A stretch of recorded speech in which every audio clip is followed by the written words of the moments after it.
semuanya, sekarang saya akan kembali melanjutkan cerita dari Dioseta yang berjudul Sinden Pengabdi Setan. Babak kedua, pelantun pesan iblis. Keindahan jalur antar kota selalu memiliki kesan tersendiri yang kadang membuat rindu. Jalan berliku yang memisahkan kedua sisi hutan selalu nyaman untuk dipandang setiap kita melaluinya. Tapi tidak kali ini. "Piye Jul, gimana?" tanyaku pada Cahyo yang masih sibuk mengutak-atik motor Vespanya yang baru saja mogok di tengah jalan sepi ini. Padahal sebentar lagi matahari mulai terbenam. "Tenang Nan, cuma tali gas, sebentar juga beres," ucap Cahyo santai. "Dibilangi naik motorku aja, pakai gaya-gayaan sok klasik." "Loh, nggak bisa gitu. Ini Simba harus selesai menelusuri seluruh pulau Jawa tahun ini. Kalau nggak, kutukannya bisa bangkit," canda Cahyo. "Kutukan, Vespa ini udah jadi pusaka." Cahyo sendiri membersihkan tangannya dan mendekatkan wajahnya seolah ingin membisikkan sesuatu padaku. "Ini pusaka peninggalan sesepuh Trah, Sambara Empu Pusaka Keris, Sukma Geni, penjaga pabrik Ramat." Dengan segera pukulanku mendarat di kepalanya yang masih bisa bercanda di kondisi seperti ini. "Gemblung, pakleku itu."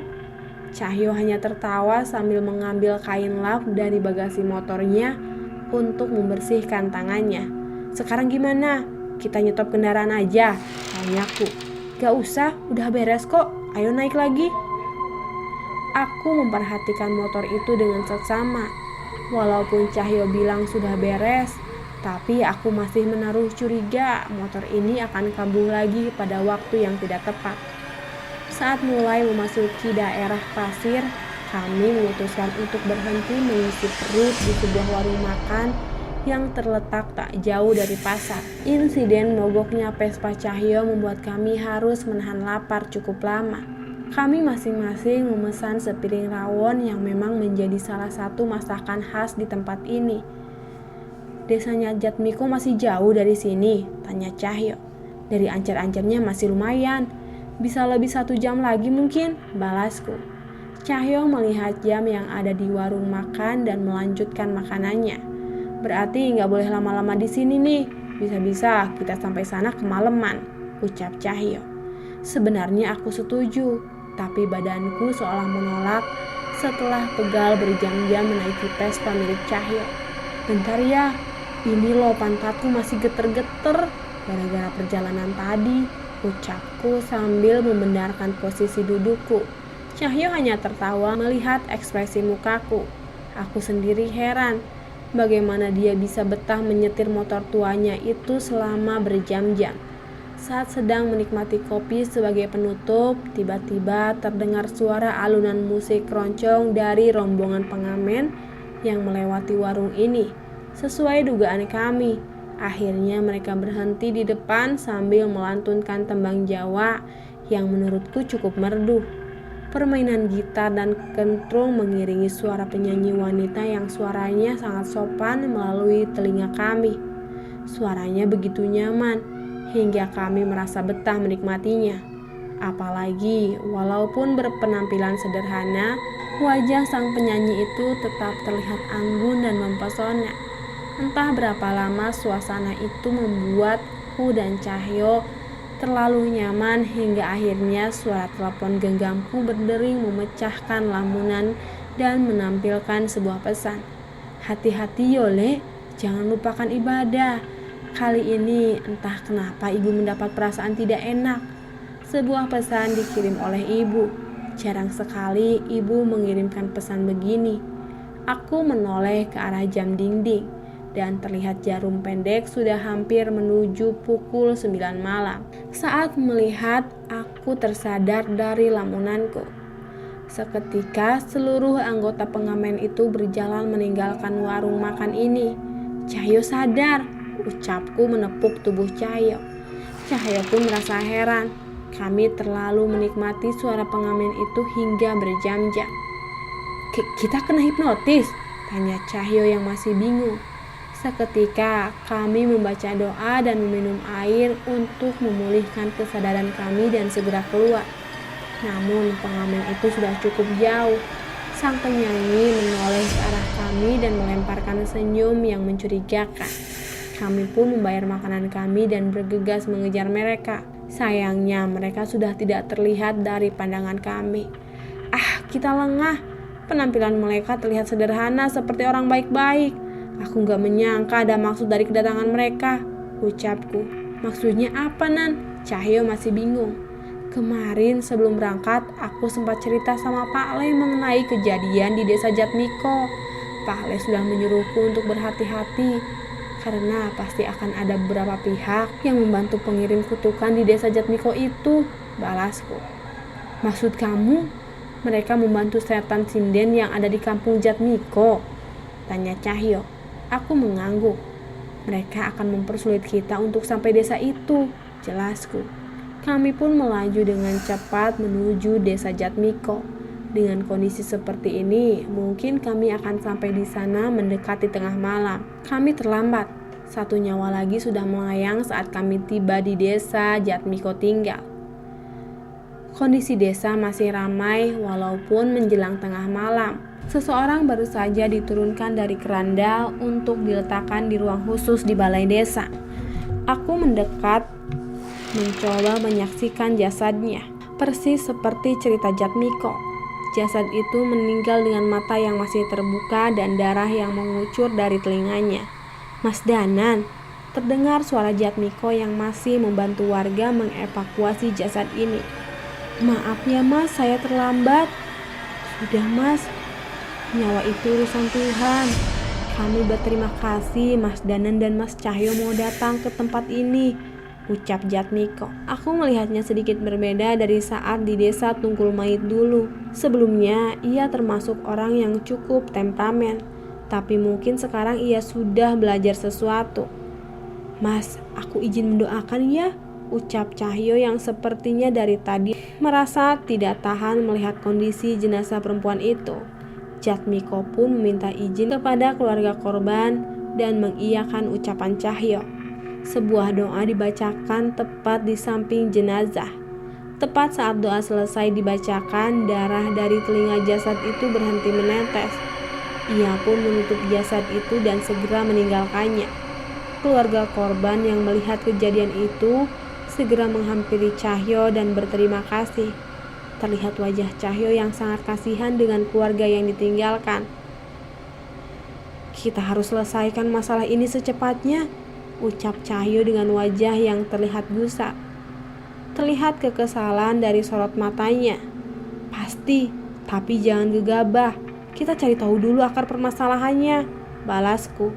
Kami pun meninggalkan balai desa dan menuju rumah singgah yang sering digunakan pendatang yang bertamu. Di sana sudah ada seorang anak berumur belasan tahun yang mengantarkan nampan yang berisi minuman panas dan camilan. Terima kasih ya Dik. Kok jam segini belum tidur? Tanyaku.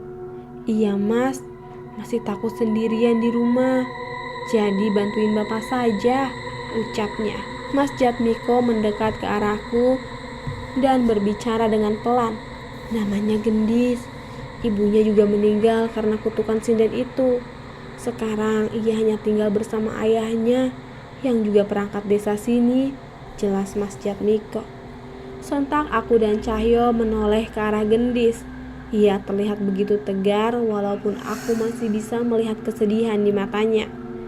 Aku yakin dia tidak ingin di rumah sendirian bukan karena takut, tapi karena ingin mencari kesibukan untuk melupakan kesedihannya. Gendis, kamu di sini saja sampai Bapak pulang. Ceritakan ke Mas tentang desa ini, ucap Cahyo. Boleh Mas. Bukannya mas-masnya mau istirahat? Tanya Gendis. Boleh banget. Kalau boleh jujur, saat ada kejadian seperti ini, lebih baik kami berjaga di tengah malam dan istirahat di pagi hari. Serangan-serangan seperti itu biasanya datang saat malam hari, jelas Cahyo. Mas Jatmiko terlihat setuju dengan ucapan Cahyo. Sebenarnya tadi sudah ada orang pintar lain kenalan warga. Dia merasakan langsung apa yang terjadi di desa kami. hingga melihat warga yang tadi meninggal. Sekarang dia sedang bersama ayahnya Gendis menyelidiki permasalahan ini, jelas Jatmiko. Aku beradu tatap dengan Cahyo. Semoga saja orang pintar itu memiliki kapasitas untuk menghadapi permasalahan di desa ini juga. Mas Cahyo dan Mas Danan istirahat dulu saja. Saya izin bantuin warga desa dulu, pamit Mas Jatmiko. Cahyo meletakkan tasnya dan duduk di pagar teras menemani Gendis di sana sementara aku membereskan peralatan. Besok Gendis nggak sekolah? Tanya Cahyo. Libur mas, habis ujian. Berarti bisa main seharian dong. Maunya begitu. Tapi semenjak ada kutukan itu, aku nggak bisa main di pendopo lagi, ucap Gendis dengan wajah yang murung. Apa hubungannya main di pendopo sama main? Tanya Cahyo.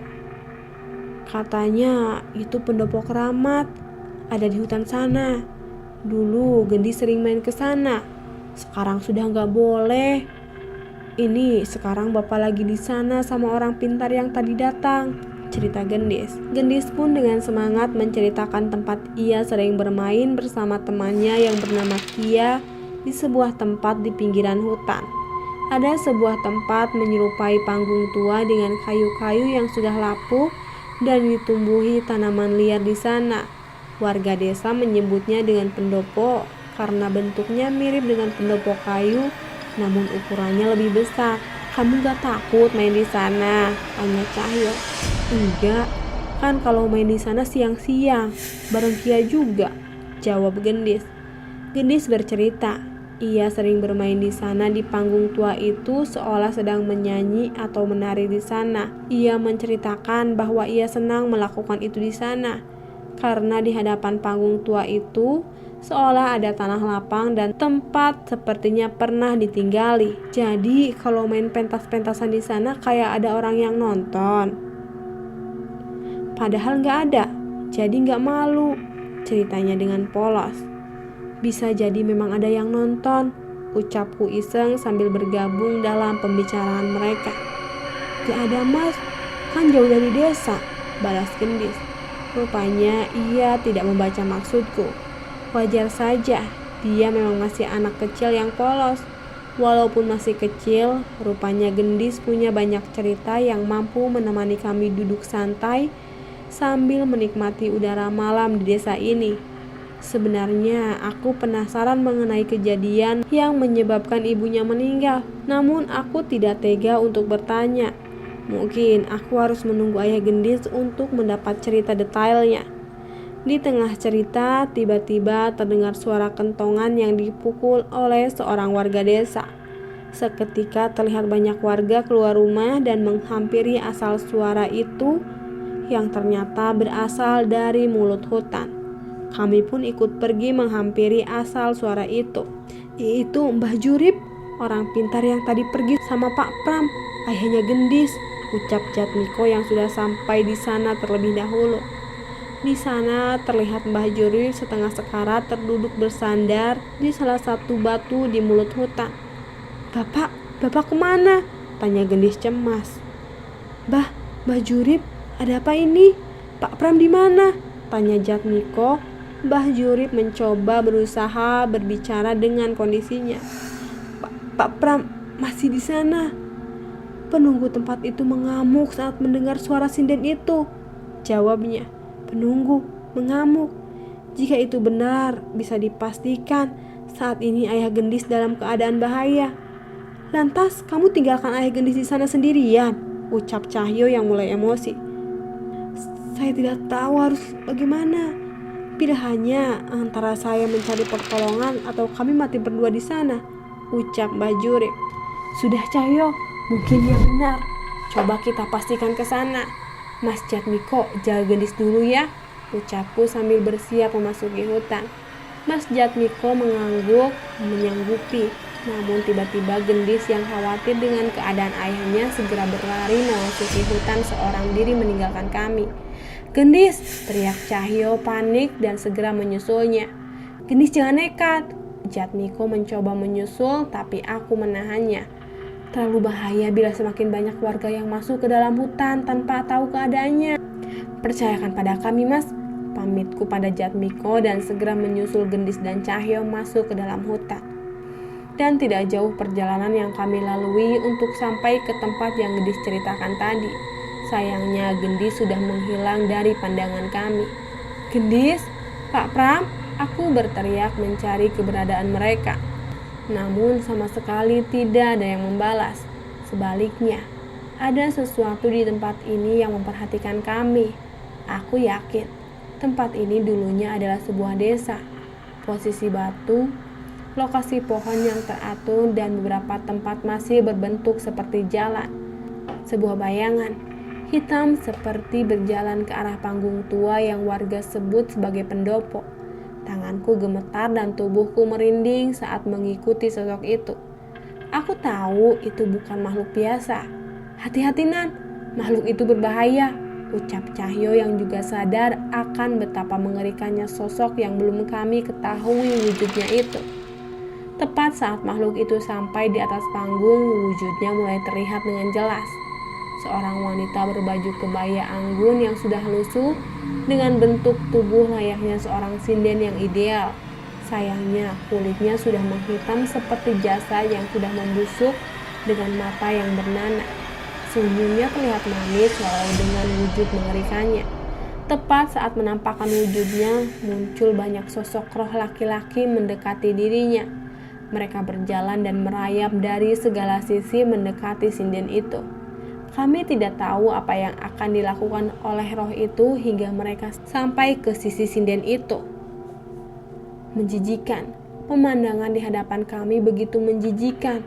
Di sebuah panggung tua yang berlatarkan langit malam dan cahaya bulan, sosok roh laki-laki berlutut di bawah kaki setan demit itu dan menjilati kakinya yang membusuk dan bernanah. Aku mencoba menahan mual. Cahyo pun segera memalingkan wajahnya. "Mati Utowo, ngawulo-kulo, mati atau mengabdi kepadaku." Hanya sepatah kalimat itu saja yang diucapkan oleh setan sinden itu. Namun itu sudah cukup mengintimidasi kami dengan pemandangan di hadapan kami. "Ora ono sing bakal dadi pengikutmu." "Tidak ada yang akan menjadi pengikutmu," balas Cahyo dengan tegas. Aku pun tidak mau tinggal diam melihat apa yang ada di hadapanku. Saat itu juga aku membacakan sebuah doa untuk menenangkan roh-roh yang terus menjilati kaki setan itu. Roh itu menolak untuk ditenangkan dan memilih untuk patuh kepada sinden itu. "Mereka bahagia sebagai pengikutku, baik saat hidup ataupun mati. Pilihlah dengan bijak." Setelah ucapan itu, sosok sinden itu berubah. Wajahnya berubah menjadi sangat cantik dan kulitnya terlihat putih layaknya seorang bidadari yang mermahkotakan rembulan di belakangnya. "Nan, jangan terpengaruh, Nan," ucap Cahyo. "Wasem, enak aja. Kamu tuh ingat Sekar nungguin kamu," balasku. Kami membaca doa untuk melindungi pikiran kami dari pengaruh sosok yang amat cantik di hadapan kami. Dibandingkan pertarungan fisik, pertarungan dengan hawa nafsu adalah yang paling berbahaya. Seandainya aku dan Cahyo adalah orang biasa, pengaruh dari sinden itu bisa membuat kami saling bunuh untuk berebut menjadi pengikutnya. "Kita mau terus nonton di sini," ucap Cahyo. "Dari tadi aku nyoba nenangin roh itu, tapi gagal," balasku. "Berarti harus kita selesaikan setan sinden itu dulu kan?"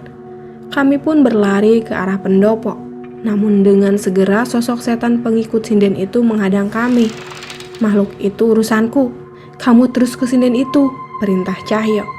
Aku melihat Cahyo terus membacakan doa dan ayat-ayat suci untuk menenangkan roh yang menghadangnya. Namun semua itu seolah sia-sia. Roh itu seperti tidak mendengar apapun yang diucapkan Cahyo. Terlihat ia masih dilema untuk menggunakan kekuatan wanaswara. Sebaliknya, saat aku mendekat, sinden itu malah tersenyum dengan manis seolah menggodaku.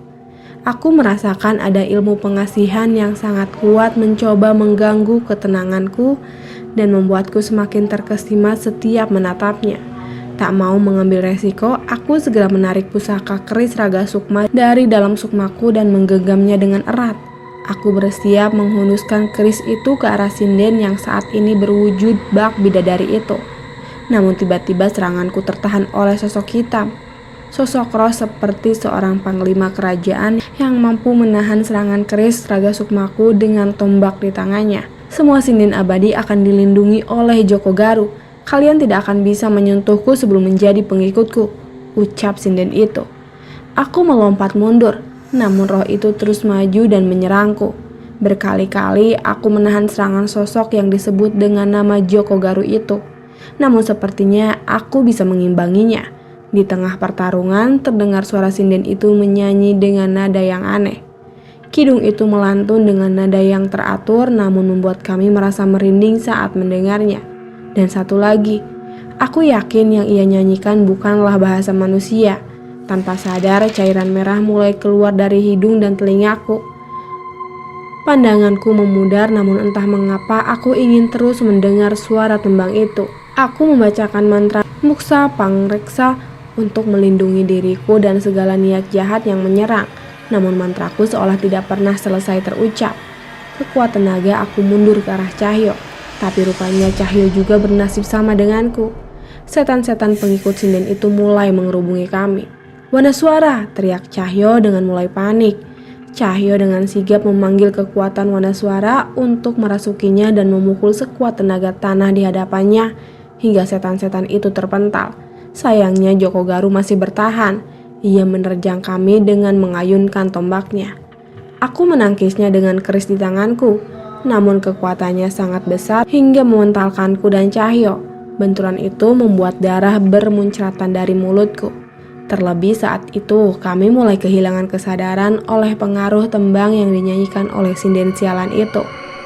Di tengah kebingungan kami, aku merasakan ada sosok yang mendekat. Tidak hanya satu, banyak, entah apalagi ini. Joko Garu menghampiri kami lagi dan bersiap menghabisi kami. Namun tiba-tiba muncul sebuah tangan dari balik pohon. Iya, sebuah tangan. Tangan tanpa badan. Entah mengapa aku bisa mengerti maksud darinya untuk menyambut tangan itu. Tepat saat aku menggenggamnya, tiba-tiba aku sudah berada di tempat berbeda.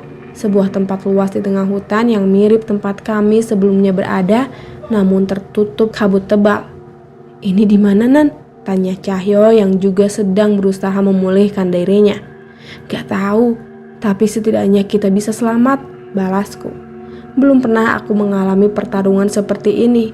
Aku rasa pusaka sesakti apapun tidak akan berguna untuk melawan sinden tadi. Dari jauh terlihat beberapa orang berlari mendekati kami. Salah satu dari mereka adalah Gendis, ucapku kaget. Ayo mas ikut Gendis, ucapnya. Aku dan Cahyo saling bertatapan, namun kami memang tidak merasakan niat jahat dari makhluk yang bersama dengan Gendis. Mereka membawa kami pada sebuah tempat di tengah hutan yang cukup luas. Ada banyak sosok di sana, roh wanita yang melayang di atas hutan, pria tanpa lengan, hingga roh manusia dengan wajah yang tidak berbentuk. Tempat ini dihuni oleh arwah penasaran. Tapi di balik kengerian itu, aku melihat sosok manusia terduduk bersandar di batu. Gendis membawa kami menuju ke arahnya. Ini Bapak Gendis, Mas, ucap Gendis memperkenalkan ayahnya yang berusaha menahan sakit dari lukanya. Saya Pranomo, ayahnya Gendis, balasnya menyambut kami. Namun kami menahan tubuhnya dan membantunya untuk tetap duduk. Sudah Pak, duduk saja, biar saya yang bantu obati lukanya. Aku mengambil perlengkapan P3K dari tas kecilku dan mengobati luka luar yang terlihat di tubuh Pak Pram. Tapi ternyata tak hanya itu. Ada luka dari benda gaib yang menyerang ke tubuhnya. Makhluk di tempat ini yang menyelamatkan Bapak dan Gendis, Mas, jelas Gendis. Cahyo mendekat dan mencoba mendengar penjelasan Gendis. Ternyata benar kata Mas Danan. Selama ini setiap Gendis bermain di pendopo, ada mereka yang menonton Gendis, jelasnya. Kami senang melihat tingkah polos anak wanita ini, ucap sosok roh yang mendekat ke arah kami dan terus melayang pergi. Kalau tidak ditolong oleh mereka, mungkin saya sudah mati, ucap Pak Pram. Aku setuju, kami pun bernasib sama. Aku menceritakan tentang apa yang terjadi pada kami saat menghadapi sinden iblis itu. Namun sepertinya ia tidak begitu heran. Apa dia yang bernama Nyai Lindri? Tanyaku pada Pak Pram. Pak Pram menggeleng. Dia adalah sosok yang memberi kekuatan pada Nyai Lindri. Sosok yang sudah menghabisi ratusan nyawa selama beratus-ratus tahun, ucap Pak Pram. Beratus-ratus tahun? Maksud Pak Pram bukan Nyai Lindri dalang dari kutukan ini? Tanyaku. Nyai Lindri membangkitkan kutukan ini. Kutukan yang tertidur di sekitar desa kami, yang kami kira sudah hilang sejak lama. Pak Pram mencoba bercerita. Ternyata ada cerita turun-temurun yang pernah diceritakan di desa Gendis. Cerita yang berhubungan dengan pendopo tadi. Konon dulunya tempat itu adalah tempat pementasan dari desa yang sempat berada di sana. Warganya sangat suka dengan pagelaran, entah itu tari, wayang, ataupun kesenian lainnya. Untuk menarik perhatian penonton, para penari dan sinden menggunakan berbagai macam cara, mulai dari riasan hingga susuk. Muncullah persaingan antara seorang sinden dan seorang penari yang memperebutkan hati seorang pemuda desa. Berbagai cara mereka gunakan untuk mendekati pemuda itu, namun pemuda itu lebih tertarik oleh gemulainya sang penari. Terbakar rasa cemburu, sinden itu melakukan tirakat terlarang dengan meminta ilmu pengasihan demi merebut hati pemuda itu. Secara singkat, akhirnya pemuda itu berhasil bertekuk lutut menerima cinta dari sinden itu. Namun ternyata bayarannya tidak mudah. Sinden itu hidup bahagia bersama pemuda itu hingga akhirnya hamil dan melahirkan. Namun ada hal yang aneh setelahnya. Saat sinden menyanyikan lagu untuk anaknya, tiba-tiba tubuh anaknya membiru tak bernapas. Hal itu memberikan kesedihan yang mendalam untuk mereka. Namun ternyata hal yang sama terjadi saat melahirkan anak keduanya. Kali ini saat sinden itu menyanyikan di pamentasan, anak keduanya mengalami nasib yang sama. Tubuhnya membiru tak bernapas. Akhirnya mereka memutuskan untuk tidak memiliki anak lagi. Namun tentu saja perjanjian harus terus dibayar. Setahun kemudian terjadi kejadian aneh. Setiap ada pementasan, ada satu warga yang meninggal. Awalnya warga mengira itu hanya kebetulan. Namun setelah semakin banyak korban, warga curiga dan menghentikan pementasan untuk seterusnya. Tanpa adanya pementasan, sinden itu dituntut untuk menunaikan perjanjiannya. Tiap malam tertentu, ia akan keluar desa dan bernyanyi di tengah gelapnya malam. Ilmunya membuat suaranya tidak dikenali oleh warga desa. Keesokan paginya akan ada satu warga yang ditemukan meninggal dengan tidak wajar di desa tersebut. Seorang warga meminta bantuan dukun untuk mencari permasalahan ini. Dengan kemampuan dukun itu, segera diketahui bahwa ini semua adalah ilmu hitam dari sang sinden. Mendengar ucapan dukun itu, warga beramai-ramai menghampiri rumah sinden itu di malam hari dan menyuruhnya keluar. Sinden itu berpura-pura tidak mengerti apa yang dimaksud oleh warga. Namun keberadaan dukun itu membuatnya tidak bisa mengelak. Beberapa keluarga korban yang emosi segera menampar dan memukuli sinden itu hingga tersungkur di tanah. Sang suami yang masih terpengaruh oleh ilmu pengasihannya sekuat tenaga melindungi istrinya yang terus menangis tanpa henti. Sang sinden sama sekali tidak menyangka bahwa ini akan terjadi. Ia berlindung di balik suaminya. Namun sang dukun membacakan beberapa mantra dan mengusapkan tangannya ke mata suami sinden itu hingga terlepas dari pengaruh ilmu sang sinden. Seketika ia pun tersadar. Ia yang sebelumnya melindungi sinden itu berbalik menatap istrinya. Rasa kesal menumpuk di hatinya. Ia teringat anak pertamanya yang mati saat dinyanyikan oleh istrinya. Dan ia teringat anak keduanya yang juga mati dengan aneh. Saat itu juga semua hinaan dan sumpah serapah diucapkan kepada istrinya dengan wajah penuh emosi. Sinden itu meminta maaf dan memohon ampun. Namun sebaliknya suaminya malah menendangnya hingga tersungkur. Tak hanya itu, suaminya pun meludahi wajah istrinya dan menyerahkannya kepada warga. Sinden itu terus memohon, namun warga yang sudah gelap mata bersiap mengambil berbagai benda, mulai dari batu hingga benda tumpul. Sang sinden yang ketakutan kembali masuk mengunci diri ke dalam rumah. Warga tidak melepaskan begitu saja. Mereka pun mengambil minyak tanah dan membakar rumah itu bersama sang sinden yang berada di dalamnya. Suara teriakan dan tangisan yang memilukan terdengar dari dalam rumah. Ia tidak bisa keluar. Bahkan walaupun bisa, warga sudah mengelilingi rumah itu dengan obor di tangannya. Saat api menjalar semakin besar, tiba-tiba terdengar suara sinden itu menyanyi dari dalam rumah. Suara itu menyatu dengan suara isak tangis. Entah bagaimana suara itu bisa terdengar jelas oleh seluruh warga desa. Saat tembang itu selesai dan api mulai menghabisi seluruh bangunan, tiba-tiba seorang pria jatuh terkapar di tengah-tengah warga. Ia mati dengan mata yang terbelalak dan darah yang mengalir dari telinganya. Itu adalah suami dari sinden itu. Sepertinya sampai mati pun, sinden itu tetap tidak ingin melepaskan seseorang yang ia cintai. Tepat setelah api padam, sang dukun pergi meninggalkan desa tanpa sepatah kata pun. Beberapa warga merasa melihat sang dukun tersenyum senang saat melihat kematian sinden itu, seolah itu semua sudah ia rencanakan. Sayangnya setelah kejadian itu, hal yang aneh semakin terjadi.